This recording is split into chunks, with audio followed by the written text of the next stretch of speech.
Welcome to GwatTV. I'm your host, Scott Romine, and our guest today is Stuntman Corey Eubanks. Thank you so much for coming out and being on this show. Thank you for having me. We want to talk about the show you started on when you were 18 years old, driving this car. And this actually is one of the cars used on the TV show. So what show are we talking about?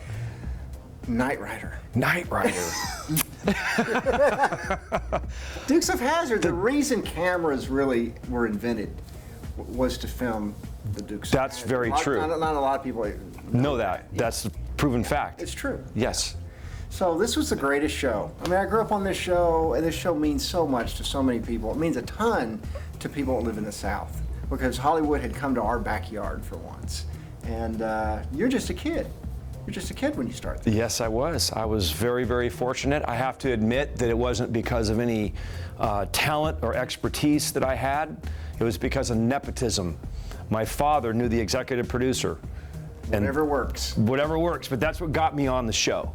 That's what got me on the show. At the time, it was the #1 show on television. It had more stunts being produced each episode than any other show on TV. It was just mind-boggling to people, the stunts that they were doing.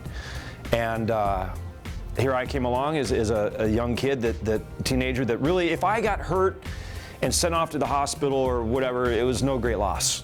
So really, because I didn't have any skill behind the wheel at the time, and I wasn't like a trained veteran. So when it came to the big dangerous stunts, the big jumps, they would stick me in the car. And I figured, well, this must be safe because they're asking me to do it. Sure. So yeah, I guess I'll just go with it. They like me. Yeah, they like me. I didn't know they were trying to kill me for the first season to get rid of me. But now you started on the show. Now your dad, you mentioned that. Your dad is Bob Eubanks. That's the Newlywed Game. He did the Newlywed Game for 23 years. And it was Paul Picard, who was the executive producer, who hired my father to do the Newlywed Game, became the executive producer of Dukes of Hazzard. So when I mentioned to my dad I would love to work on the Dukes of Hazzard and jump that General Lee, my dad went in and called Paul Picard, who then called Paul Baxley, as you know, was the stunt coordinator, second unit director, who then called me, and next thing you know, that next Monday I'm on the set. Nobody knew who I was. So you're working on the show, and you get to work with Al Wyatt Jr., whose dad was a famous stuntman as well. He had grown up on the Batman TV series, yes, the Star Trek, the original Shatner series. He had all these experiences before he came to work. Did a lot of Westerns. And he passes this on to you. I was so fortunate that I got to be, like, Alan was doubling John Schneider for all the driving vehicular stunts, and I would double Tom Wopat a lot of the time, and Clifford Happy was Tom Wopat's full-figured double. But I was so fortunate to be Alan's passenger. And when you're riding passenger with him and watching out when he hits the emergency brake to lock up the rear tires to slide the car, and when he would get on the throttle and how he would manipulate the throttle control and how he'd work the steering wheel, and there's a feel that you pick up. Maybe if you were dancing with somebody and they were leading. And I would get that feel with Alan going into a turn. Why is he coming at this angle, and why would he at that speed? But you know, and repetition being the mother of skill, I just over and over and over. And then one of the best days I had, so fortunate, was Paul Baxley. One day, see, we would finish sometimes shooting at like 4 o'clock, 5 o'clock in the afternoon. And in the summertime, it wouldn't get dark until like 9, 8:30, 9 o'clock. Practice time. And Paul Baxley said to me, he goes, called everybody babe. He goes, hey babe, you want to learn how to drive? I'm like, yes sir, I do. He goes, stay after work. I'll leave Tom Cimento here, the mechanic, and you could you can use these cars and practice. Wow. So here I am, I got a 1,500-acre ranch. I got 30 General Lees that I don't have to sneak in the middle of the night to go climb in, jump in anyone I want, and go test drive on all these roads and practice. And so I would take the feel that I got earlier that day from Alan and watch what he did with his feet and the hands on the steering wheel, and I'd go and apply that and try to beat Alan Wyatt while I was out there on the same turns that we were just filming on a few hours, previously. So it was really, I don't know when or who would get that opportunity. I was so lucky. Well, the character of the car is Alan. Yeah. You know, the style, how you know that car, how it spins around, and it is a character on the show, and that was Alan. And no one really said, hey, do this or do that. They said, bring the car down here and go up that road. Alan was the one who'd come in, big drift, big slide, power slide it and go up. Yeah, he just kind of, and his athleticism was just incredible. He was, and it's just his character. Oh, yeah. His character was incredible. Does it bother you that, for instance, today they would never do this show? They would never do a new Dukes of Hazzard the way it should be done because they can't afford to wreck cars consistently like they would do in the 80s. And does it bother you to know that television has degraded so much from a family value show where they're saying prayers at the dinner table with Uncle Jesse and all in good fun to reality shows? Things that have no production value in comparison to what you did when you were 18 years old. Television has sure changed. It's not, and I don't think it's changed for the better. I think we're in agreement. It's changed for the worse, and you keep thinking, well, maybe it's going to come back around.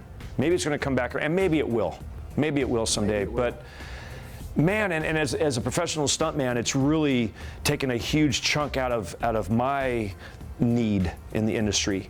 Back when we were doing Dukes and also Fall Guy and A-Team and Hunter and Simon and all these shows, the 1 hour action drama show was the most popular format. And then sitcoms came in. And so there's no stunts really needed in that. And then reality shows, and now those will never last. And there's no stunts in reality shows, really.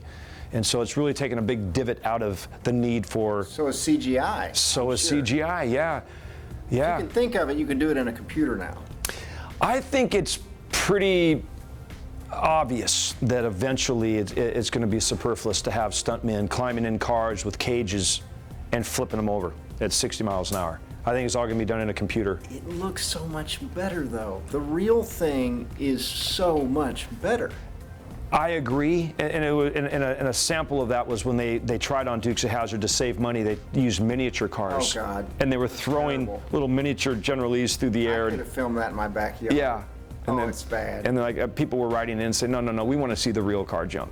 You know, you've told me one time that after the Dukes of Hazzard, when you would do stunts on other movies, the Dukes of Hazzard almost kind of had a negative thing where don't go doing some Dukes of Hazzard thing on my show. And then you just do what you would do in Dukes of Hazzard. Yes, there have been many a times directors who, I don't want to do this, is no Dukes of Hazzard. I'm like, okay. And I'd come in and I'd slide a car the same exact way we would slide the General Lee. And they're like, yeah, no, that's what I'm talking about. And I'm like, exactly the same exact thing I would have done in the General Lee, you know, except we're not on dirt, we're on asphalt. Well, that's the thing, you know, I guess what is very interesting for you, and tell me if I'm wrong, you're on the set, you're working with guys like Michael Bay, you're driving Bumblebee, you're doing all this. There's not that many guys driving that have your experience back to the General Lee. No. I mean, Alan White Jr. we've lost and all of this stuff. I mean, you've got to be a rare breed. The thing that's different also about the experience that I have is, and I'm not trying to be braggadocious in any way at all, but there are a lot of very talented drivers today, extremely talented, in their car. I gotcha. In their car that they have set up exactly for them. It's like playing basketball on your court in your yard. With your ball. Yeah, with your and they practice in their car consistently. What I have to do is jump into different vehicles on different shows, on different sets that I've never driven, and sometimes never even have a rehearsal. That's the norm for me. If I'm going to drive this car, or that car over there, that's the norm for me. I jump in 7, 8 different vehicles and asked to do the same exact stunts, same precision driving, same maneuvers that a lot of guys who are probably, I would say, much better drivers than I am, that intimidates them. And they don't want to do that. Yeah, they want to be in their car. They want to be in their car, yeah. And they're great, they're phenomenal in their car. But you take them out of that safety zone, that element that they're comfortable in, and I don't think they would perform as well. Okay, so one of the things that I want to ask you about was the fans. You did not expect, you're 18 years old working on this show, years down the road, people like me are bugging you and building cars and you're signing lunch boxes and... Had no idea that the fan base was that huge and that they were putting on these conventions and people were showing up and they would know every little detail about every episode and down to the minute little detail. Oh, they know. And I don't know, and they're asking me questions. Oh, Corey, in the 4th season, episode 12 when the General Lee jumped over the thing and the by the fence. And was that you? I'm like, yes.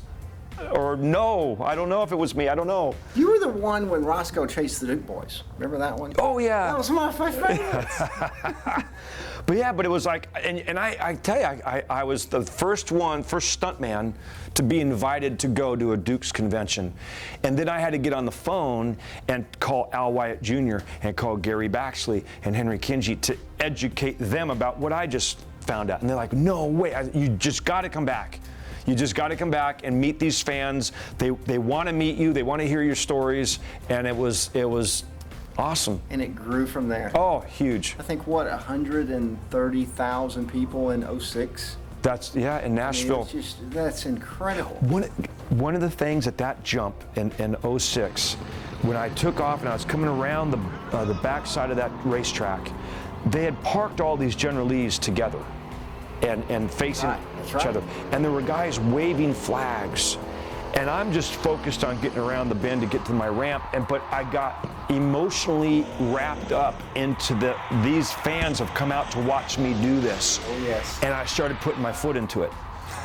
And as I'm going, I'm like, wow, I'm just going into turn 3, and already I'm on the accelerator, and I know that I'm the only car on the track, and everybody can hear me, so I'm not lifting, because they'll know. And that's, you don't want to hear someone, whoa! No. You're not going to do it. No, you put your foot, you commit, you go. And so I remember going, wow, this is going to be a big one. When I came out of turn 4, I was like, I'm on it. And that's when I went like 202 feet from ramp to ground. Anyway, thank you so much for coming out and being on the show. Any other stories about Dukes of Hazzard? I got dozens and dozens and dozens. Maybe you can have me come back again and we can tell some more. Thank you so much for being on the show, Corey. Thank you. We'll see you on the next episode of GwatTV.